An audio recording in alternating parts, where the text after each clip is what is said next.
ప్రతి విజయం వెనుక ఉంటుందో మహిళ వెలుగుల్ని పంచి కరిగే కొవ్వొత్తిలా ఆ వెలుగే సత్యం శివం గుర్తిస్తే నీదే జయం ఒక మగువ శాపంతో పసివాడే గగనం ఒక మహిళా శపథంతో కొణికిల్ది భువనం మధురం నీ చరితం ఓ మగువా జయీ భవ ఓ మహిళా విజయీ భవ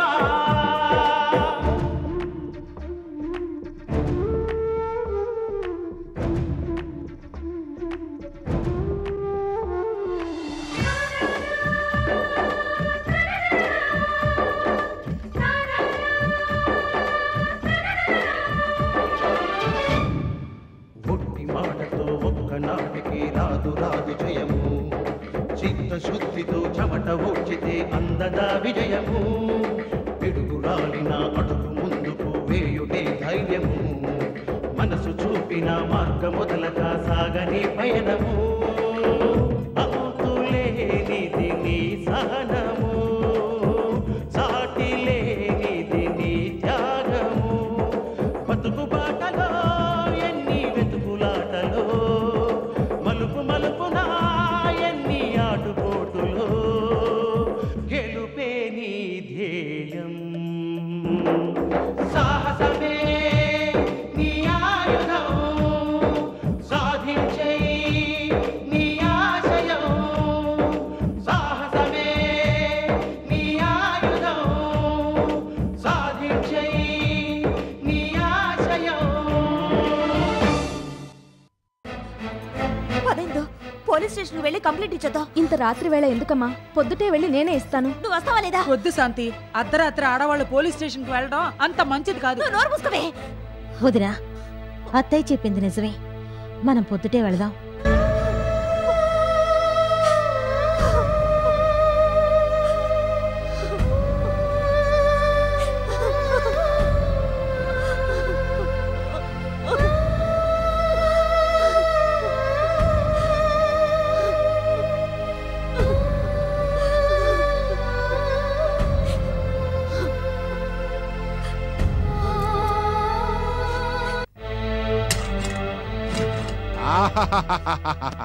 ఓరి నా అల్లుడోయ్, నీకు జోహార్లు. నిన్న మొన్నటిదాకా నువ్వంటే ఏంటో అనుకున్నాను గాని ఇవాళ శబాష్ మీ శబాష్ అనిపించుకున్నావు అల్లుడు. ఏం చేత అంతేనా? అవును, ఈయన ఇలా విశ్వరూపం చూపిస్తారని నేను అనుకోలేదు. విశ్వరూపమే కాదమ్మా, ఇందాక ఆ సీన్లో అల్లుడు చూస్తుంటే తన భార్యకు అవమానం జరిగినప్పుడు దక్షయజ్ఞంలో శివుడు చేసిన తాండవం గుర్తొచ్చింది. అల్లుడు, మా చిన్నప్పుడు ఇంటి పెద్ద కొడుకుని పత్తెన్న అనేవాళ్ళు. పత్తెన్న అంటే 7 ఏళ్లకి ఎదవన్నారు ఎదవా అని. బాధలు బాధ్యతలు మోయడానికి తప్ప బాగుపట్టం చేతగాని ఎర్రిబాగులోడి కింద ఇంటి పెద్ద కొడుకుని జమకట్టేవాళ్ళు. పత్తెన్నను కాదని పెద్దన్నని ఇవాళ నిరూపించుకున్నావు. నీ కలేజా ఏంటో జబ్బ చరిచి తొడగొట్టి మరీ నిరూపించావు. నిన్ను చూస్తుంటే నాకు ముద్దొచ్చేస్తుందయ్యా. రోహిణి గారితో ఫారెన్ హీట్ టెంపరేచర్ లాగా నీ గౌరవం పెరిగిపోతుందనుకో. నా ఆనందం హబో నేను చెప్పలేను, తట్టుకోలేకపోతున్నాను అల్లుడు. లేకపోతే 10 మందిలో నా భార్యను అవమానిస్తే ఊరుకుంటానా? నా పిల్లం సీత జాతకమే బాగోలేదంటే అలనాటి పురాణ సీత జాతకం కూడా బాగోలేనట్టే. అయోధ్యను కాదని శ్రీరాముడు అడవులు పట్టడానికి కారకురాలు సీతే అంటాను. అబ్బా, ఎక్కడి నుంచి ఎక్కడికి లింకు పెట్టేవాళ్ళుడు. తాగుబోతూ తిరుగుబోతూ పొగరుబోతూ పనికిమాలినోడు అన్న అపవాదు ఈ రోజుతో తుడిచిపెట్టుకుపోయింది. మూర్తి భవించిన పురాణ పురుషుల్లాగా నా కంటికి కనిపిస్తున్నావనుకో. ఆది దంపతులు ఆదర్శ దంపతులు అంటే మీ ఇద్దరికన్నా ఇంతకన్నా ఇంకెవరుంటారు? ఏమండి, భార్య అంటే భోగ వస్తువుగా భావించే మనస్తత్వం మీదని నేను అనుకునేదాన్ని. కానీ ఇవాళ మీ ప్రవర్తన చూశాక నా అభిప్రాయాన్ని నేను మార్చుకున్నాను. మీరు నన్ను వెనకేసుకురావడంతో ఆనందంతో నా కళ్ళు చెమకిలిపోయాయండి. నా మీద మీకెంత ప్రేముందో నాకు ఆ క్షణంలో తొలిసారిగా అర్థమైంది. నగలు చీరలు కనీసం 3 మల్లెపూలు కూడా నాకు అక్కర్లేదండి. చూశావాలుడు, నీ గురించి నీకే తెలియని గొప్పతనం మాకు తెలిసిపోయింది. దాన్ని నువ్వు నిలబెట్టుకోవాలి. నిలబెట్టుకుంటాను మావయ్య. సీత, ఇంకెప్పుడైనా నిన్నెవరైనా ఏమైనా అన్నారో వాళ్ళ సంగతి తెలుస్తాను. నా తడాక ఏంటో చూపిస్తాను. ఏమిటి చూపించేది? మీ బతుకు తడాక ఒకటా? భూమికి జానెడెత్తులేన జానబెత్త బాలాజీ గాడు నిన్ను ఎగిరెగిరి కొడుతుంటే నువ్వు వెనక్కి తగ్గడం ఏంటి బావా? నేను కొట్టాను కదా. ఆవు అని అరిస్తే అది కొట్టడమా? ఆ వామనుడు 4 కొడితే మీరు 1 కొట్టడమా? అసలు మీకు రోషం పౌరుషం అనే ఉన్నాయా? చెయ్యెత్తు మనిషిని పట్టుకొని చేతకానివాడు అంటూ నీ పొట్టి సోదరుడు అంటూ ఉంటే నీ ఉడుకు రక్తం వ్యక్తిత్వం ఏమైనట్టు? చచా, నువ్వు వాళ్ళ నిమ్మక నీరెత్తినట్టు ఉండిపోవడం వల్ల మేము తలవంచుకోవాల్సి వచ్చింది. ఇవాళ ఇదైంది, రేపు ఇంకోటి అవుతుంది. ఇవాళ జరిగింది మామూలు విషయమా? పెళ్ళాన్ని వెనకేసుకొస్తూ ఆ గెడ్డం బాలాజీ గాడు 10 మందిలోనూ హీరో అయి కూర్చున్నాడు. తమ్ముడి చేత తన్నులు తిని మీరు 0 అయ్యారు.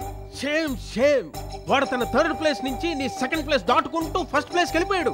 మీరిలా ఊరుకుంటే మీ పని స్థానభ్రంశమే.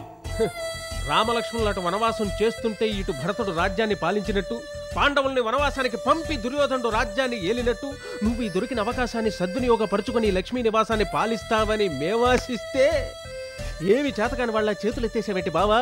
అసలు నన్ను చేతకాని వాడి కింద జమ కడుతుంది వాళ్ళు కాదు, మీరు. నా సత్తా ఏమిటో మీకు తెలీదు. మా అన్నయ్యకి తెలియదేమో గాని నాకు బాగా తెలుసు మీ సత్తా. మాలిని, బావా ఇప్పుడు ఆ విషయం వదిలే. బ్రహ్మ విష్ణు మహేశ్వరులు ఈ త్రిమూర్తుల్లో నడిపివాడెవడు అంటే మధ్యవాడెవడు? విష్ణుమూర్తి. అంటే నువ్వు ఇంటికి విష్ణుమూర్తి అన్నమాట. పంచపాండవుల్లో మధ్యవాడెవరు? అర్జునుడు. అంటే మీరు ఇంటికి అర్జునుడు అన్నమాట. బావా ఇక నుంచి నువ్వు మధ్యవాడివే కాదు, ఈ ఇంటిని నడిపించేవాడివి కావాలి. పిసినారితనంతో మీ పౌరుషాన్ని పొదుపు చేయకండి. నీకు చేతనైతే అటు అన్నని ఇటు తమ్ముడిని ఏకకాలంలో చేతకాని వాళ్ళగా నిరూపించు, అప్పుడు ఒప్పుకుంటాను నీ గొప్పతనం. నిరూపించి చూపిస్తాను నా తడాక. ఇప్పుడే చూశాను అది తడాక. ఇదిరా బాలాజీ మగతనం అంటే. సంతానంలో చిన్నవాడివైనా, ఎత్తులో కొరచవాడివైనా, పొట్టివాడివి గట్టివాడి వినిపించుకున్నావు. ఇంటికి చిన్నవాడివని నిన్నందరూ చిన్న చూపు చూస్తున్నందుకు తగిన బుద్ధి చెప్పావు. నువ్వు ఎగిరెగిరి వినోద్ని కొడుతుంటే నాకు ఎగిరెగిరి గంతులు వేయాలనిపించింది అనుకో. నన్ను వెనకేసుకు రావడంలో నువ్వు చూపించిన తెగువకి నేను తెగ మురిసిపోయాననుకో. 10 మందిలోనూ నిన్ను ముద్దాడాలనిపించిందిరా. సృష్టి స్థితి లయ, నువ్వు లయకారుడిరా. ఇదిగో బాలాజీ, నీ లయకారానికి లౌక్యాన్ని చాకచక్యాన్ని జోడించి 2వ స్థానాన్ని దాటి 1వ స్థానానికి చేరుకొని పట్టాభిషేకం చేసుకోవాలరా.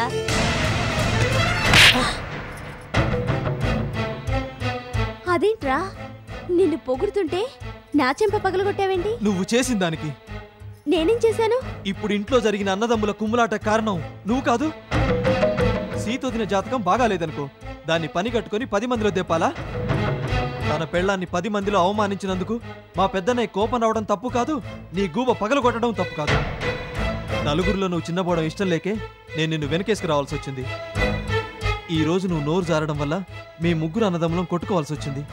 తోడి కోడల్ని బాధ పెట్టావు, మా అమ్మని బాధ పెట్టావు, చివరికి ఇంటిల్లిపాది నీ వల్ల బాధపడాల్సి వచ్చింది. ఎదుటి వాళ్ళ జాతకాల గురించి పట్టించుకునే బదులు ముందు నీ జాతకం సంగతి చూసుకో. ఇంకెప్పుడైనా అనవసరంగా నోరు జారావో నా తడాక మా అన్నయ్యల మీద కాదు నీ మీద చూపించాల్సి వస్తుంది. మా చిన్నోదిని నీకు పేరు పెట్టినట్టు ఎర్ర తెలివనిపించుకున్నావు.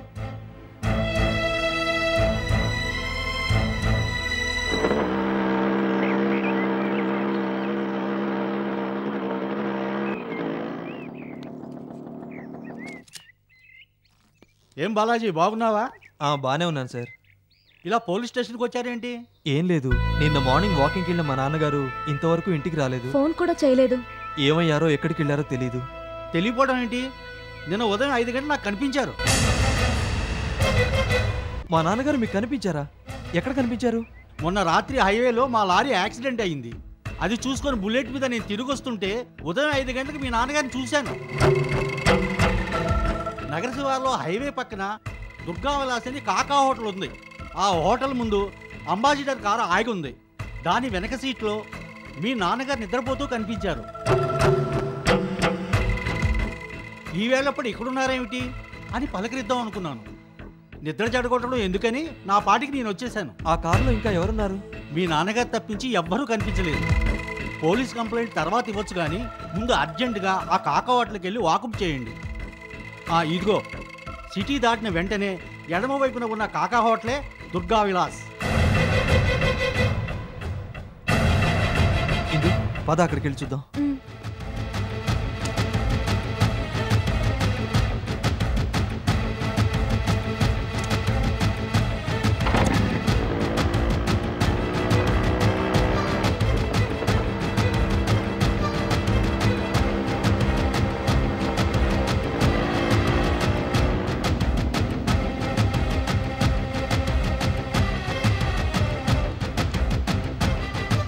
రండి రండి రండి. రే ఆ టేబుల్ క్లీన్ చేయి. వీళ్ళకి ఏం కావాలో చూడు. అబ్బాబే అవేం వద్దండి, మేము ఒక చిన్న పని మీద వచ్చాం. చెప్పండి సార్. నిన్న ఉదయం 5 గంటలకి మీ హోటల్ ముందు ఒక అంబాసిడర్ కారు ఉందని తెలిసింది. దాన్ని మీరు చూసారా? హైవే కదండి, ఎన్నో కార్లు ఆగుతాయి. ఏదని చెప్పమంటారు? అది అంబాసిడర్ కార్ అండి, బాగా గుర్తు తెచ్చుకోండి. గుర్తొచ్చిందండి, ఒక అంబాసిడర్ కారు మా హోటల్ ముందు చాలాసేపు ఆగింది. దాంట్లో ఎవరెవరున్నారు? ఎవరున్నారంటే కారు వచ్చి ఆగిందండి, దాంట్లోంచి 2 దిగారండి. మా హోటల్లో టీ తాగి సిగరెట్లు కొనుక్కున్నారండి. 2 సిగరెట్లు కాల్చుకుంటూ కారు ముందు నిలబడ్డారండి. పావు గంటకు అటు ఇటుగా కారుకు ఎదురుగా ఒక ఆటో వచ్చి ఆగిందండి. దాంట్లోంచి ఒక ఆసాం దిగారండి. కారు దిగిన 2 పెద్ద మనుషులు, ఆటో దిగిన ఆసామి, ముగ్గురు కలిసండి ఆ పక్క వెళ్ళారండి. గుసగుసలు ఆడుకున్నారండి. కాసేపటికి ముగ్గురు తిరిగి వచ్చారండి. కారు దిగిన 2 పెద్ద మనుషులు ఆటోలో ఇటు వెళ్ళారండి. ఆటోలో వచ్చిన ఆసామి కారు వేసుకొని ఇటు వెళ్ళాడండి. ఆ 2 పెద్ద మనుషులు కాక కారులో ఇంకెవరైనా ఉన్నారా? ఉన్నారండి. ఒక పెద్ద ఆయన వెనక సీట్లో చారబడి నిద్రపోతూ కనిపించారండి. ఆయన ఎలా ఉంటారు? ఎలా ఉంటారంటే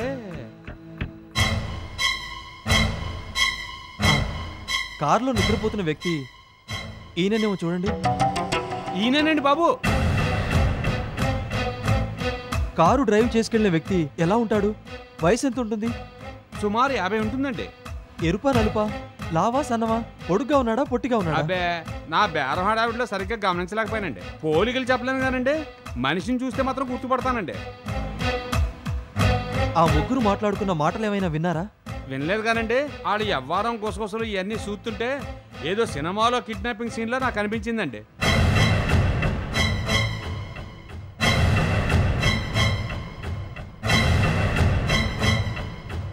ఏంటి, మీ నాన్నగారిని ఎవరో కారులో తీసుకెళ్లారా? అవునమ్మా, నాన్నగారి ఫోటో చూపిస్తే కాకా హోటల్ వాడు గుర్తుపట్టాడు. సందేహం లేదు, ఇది తప్పకుండా కిడ్నాపింగే. భావనెవరో కిడ్నాప్ చేస్తుంటారు. ఎందుకు చేస్తుంటారు? ఎందుకేమిట్రా వెరి వెంగళప్ప, డబ్బు మనీ కోసం చేస్తుంటారు. నువ్వు చెప్పినట్టు డబ్బు కోసమే కిడ్నాప్ చేసినట్టయితే ఇంతవరకు మనకెవరూ ఫోన్ చేయలేదే. పిన్ని, దేనికైనా డిమాండ్ సప్లై అంటూ ఒకటి ఉంటుంది. భావ సంగతి తెలియక డిలే అయ్యే కొద్దీ మనలో టెన్షన్ పెరుగుతుంది. అలా టెన్షన్ పెంచి మన దగ్గర పెద్ద అమౌంట్ కొట్టేయాలని చూస్తున్నాడని నా అనుమానం. భావ విలువ మన టెన్షన్ ధరకట్టి కనీసం మన దగ్గర ₹1,00,00,000 కొట్టేస్తాడు. కోటి ఒకటి ఎంతైనా సరే ఇద్దాం. మనకు మీ బావగారు ముఖ్యం గాని డబ్బు కాదు. ఆయన క్షేమంగా ఇంటికొస్తే అదే చాలు. ఎవడో డిమాండ్ చేసినంత మాత్రాన ₹1,00,00,000 ఇచ్చేస్తారా? కంప్లైంట్ తో పాటు కిడ్నాపింగ్ వ్యవహారం కూడా పోలీసులకు చెబితే పైసా ఖర్చు అవ్వకుండా మావయ్య గారిని కనిపెట్టేస్తారు. ఇలాగే ఒకసారి సింగపూర్ లో సింగపూరు మాట్లాడితే సింగపూర్ టాపిక్ తామాకరా. ఇది సింగపూర్ కాదు, ఇండియా. నువ్వు చెప్పినట్టుగానే పోలీసు రిపోర్ట్ ఇచ్చామనుకో, పోలీసులు రంగంలో దిగిపోతారు. బావను కిడ్నాప్ చేసిన వాళ్ళు పోలీసు వేటను పసిగట్టి సైలెంట్ అయిపోతారు. మనకు ఫోన్లు కూడా రావు, భావన గురించి ఏ సమాచారమో తెలియదు. మనం పోలీస్ కంప్లైంట్ ఇచ్చామన్న కోపంతో వాళ్ళు భావన ఏదైనా చేసే ప్రమాదం కూడా ఉంది. అంచేత వాళ్ళ దగ్గర నుంచి ఫోన్ వచ్చిన తర్వాత వాళ్ళ డిమాండ్స్ ఏంటో తెలుసుకున్న తర్వాత ఆలోచించి పోలీస్ కంప్లైంట్ ఇవ్వడం మంచిదని నా ఉద్దేశం.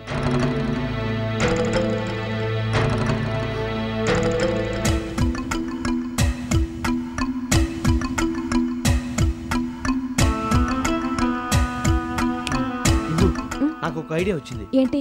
కంప్యూటర్ ద్వారా చతుర్వేదిని అనిత గుర్తించింది కదా, అలాగే మావయ్యను తీసుకెళ్లిన వ్యక్తి రూపురేఖల్ని కాకా హోటల్ వాడి ద్వారా కంప్యూటర్ బొమ్మ రూపొందించవచ్చు కదా. Good idea.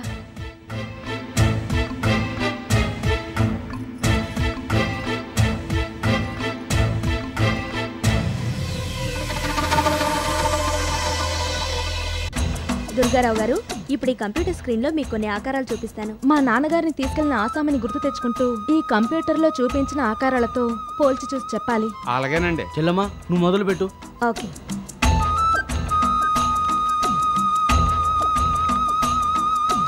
ఇలా ఉంటాడా? అబ్బే, అతను కాదండి.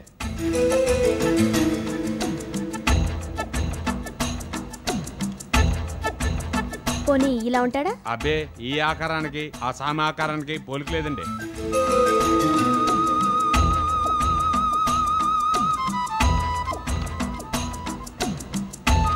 పోనీ ఇలా ఉంటాడా? దగ్గరగా ఉన్నాడు కానండి, అతను కాదండి.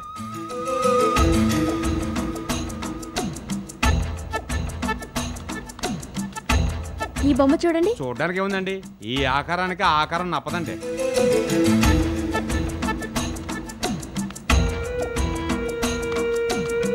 ఛా, ఇదంతా ఎప్పటికి తెములుతుందో ఏమో. అలా విసుకుంటావేంటి బావా? దేనికైనా ఓపిక పట్టాలి. మరి పవిత్ర హత్య కేసులో చతుర్వేదిని కనిపెట్టడానికి ఆ కిల్లికొట్టు అమ్మపోయిన చిన్నరావుని తీసుకొచ్చామా? అతను టక్కని కనిపెట్టేశాడు, ఒకే రోజులో పని అయిపోయింది. ఆ టంకముడి వెంకయ్యని కనిపెట్టడానికి నామాల రామానుజాచార్యని తీసుకొచ్చాం. వాడిని దువ్వి వాడి గొంతమ్మ కోరికలు తీర్చడానికే తల ప్రాణం తోక్కొచ్చింది. సగం కనిపెట్టేసరికి 2 రోజులు పట్టింది. అంటే అంటే నాకెన్ని రోజులు పడుతుందంటారు? అది మీ చేతిలోనే ఉంది. అనవసరంగా మాట్లాడకు బావా. అనిత, త్వరగా కానీ. బావా, ఎందుకంత కంగారు? అనుకున్న వెంటనే పనులు కావు. మొక్క నాటిన వెంటనే పళ్ళు కావాలంటే ఎలా? దేనికైనా ఒక క్రమం, ఒక పద్ధతి ఉంది. నిదానమే ప్రధానం అన్నారు. నువ్వు కాస్త ఓపిక పట్టు బావా. చలమా, నువ్వు కానీ. దుర్గారావు గారు, ఇప్పుడు కంప్యూటర్లో నేను ఏ పార్ట్కి ఆ పార్టు అంటే కళ్ళు, చెవులు, ముక్కు, పెదాలు ఇలా ఒకదాని తర్వాత ఒకటి చూపిస్తాను. వాటి ద్వారా మీరు చూసిన వ్యక్తిని మీరు పోల్చాలి. అలాగేనమ్మా.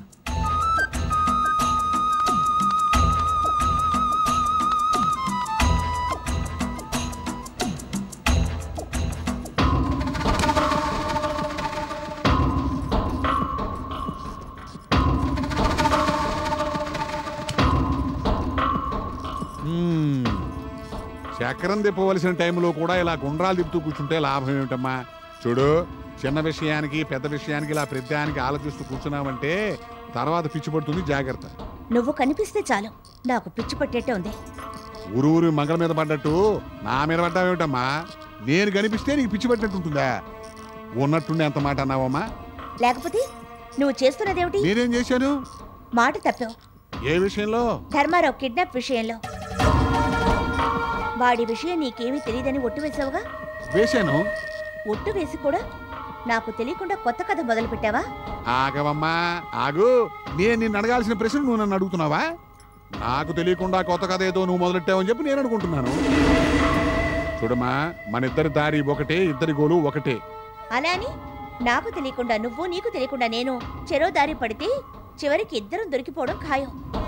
సరేనమ్మా, నీ పాయింట్కే వస్తున్నాను. అసలు నువ్వు నన్ను ఎందుకు అనుమానించినట్టు? ధర్మారావు కిడ్నాప్ విషయంలో పోలీస్ కంప్లైంట్ ఇవ్వాలనుకుంటుంటే వద్దని అడ్డుపడుతూనే ఉన్నావు.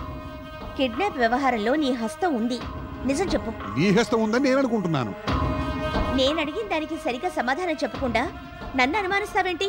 నేనేం చేశానని? మరి నేనేం చేశానని? నువ్వే ధర్మారావుని కిడ్నాప్ చేసుంటావు. నువ్వు చేయలేదని గ్యారంటీ ఏమిటి? పోలీస్ కంప్లైంట్ ఇవ్వద్దని నేను అనలేదుగా. పోలీసులంటే తమకు లెక్కలేదుగా. చెత్త కబుర్లు చెప్పుకో. ఇలా ఒకరినొకరు అనుమానిస్తూ కూర్చుంటే ఇక మనం అనుకునేది సాధించినట్టే. ఆ సంగతి ముందు నువ్వు తెలుసుకో. ఏంటి తెలుసుకునేది? ఇప్పుడు పరిస్థితి పీకల దాకా వచ్చింది. చతుర్వేది విషయంలో, నీ విషయంలో ఎంక్వైరీ మొదలు పెట్టినట్టే ధర్మారావు కిడ్నాపింగ్ వ్యవహారంలో కూడా హిందూ బృందం ఎంక్వైరీ మొదలు పెట్టింది. కాకా హోటల్ వాడిని కంప్యూటర్ సెంటర్ కి తీసుకువెళ్లారు. వాడి ద్వారా కిడ్నాపర్ వివరాలు తెలుసుకోవడానికి ప్రయత్నాలు మొదలు పెట్టారు. ఇప్పటికైనా మించిపోయింది ఏం లేదు. నువ్వు గనక చేసుంటే ఒప్పుకో. ఎన్నిసార్లు చెప్పాలమ్మా నాకేం తెలియదని? 1కి 10 సార్లు ఒట్టేస్తాను. నువ్వు ఏ గుళ్ళో దీపం ఆర్పంటే ఆ గుళ్ళో దీపం ఆర్పుతాను. ఇంకా నీకు కావాలంటే మన వాకిట్లోనే నిప్పులు కూడా దొక్కుతాను. ధర్మారావుని నేనేమీ చెయ్యలేదు చెయ్యలేదు చెయ్యలేదు. పోనీ మరెవరి చేతైనా చేయించావా? సీత, నువ్వు చాలా ఎక్కువగా మాట్లాడుతున్నావు. ఇంత చెప్పిన తర్వాత కూడా నువ్వు నన్ను ఇంకా అనుమానిస్తున్నావు అంటే వద్దమ్మా, వద్దు. మనకి జాయింట్ వెంచర్ వద్దు. పార్ట్నర్స్ మధ్య అనుమానాలు వస్తే ఆ ప్రాజెక్టు దెబ్బతింటుంది. కలిపిన చేతులు వెనక్కి తీసుకుందాం. ఈ క్షణం నుంచి నువ్వెవరో నేనెవరో. నీ పగ నీది, నా పగ నాది. ఆగు. ఆగాను. జరిగిందేదో జరిగింది. జరిగింది. నాన్న, ఇక నుంచైనా మనం జాగ్రత్తగా ఉందాం. అలాగే ఉందాం. ఏం చేసినా కలిసే చేద్దాం. కలిసే చేద్దాం. ఇప్పుడు మనం ఏం చేయాలో నువ్వు ఒక్కసారి బాగా ఆలోచించి చెప్పు.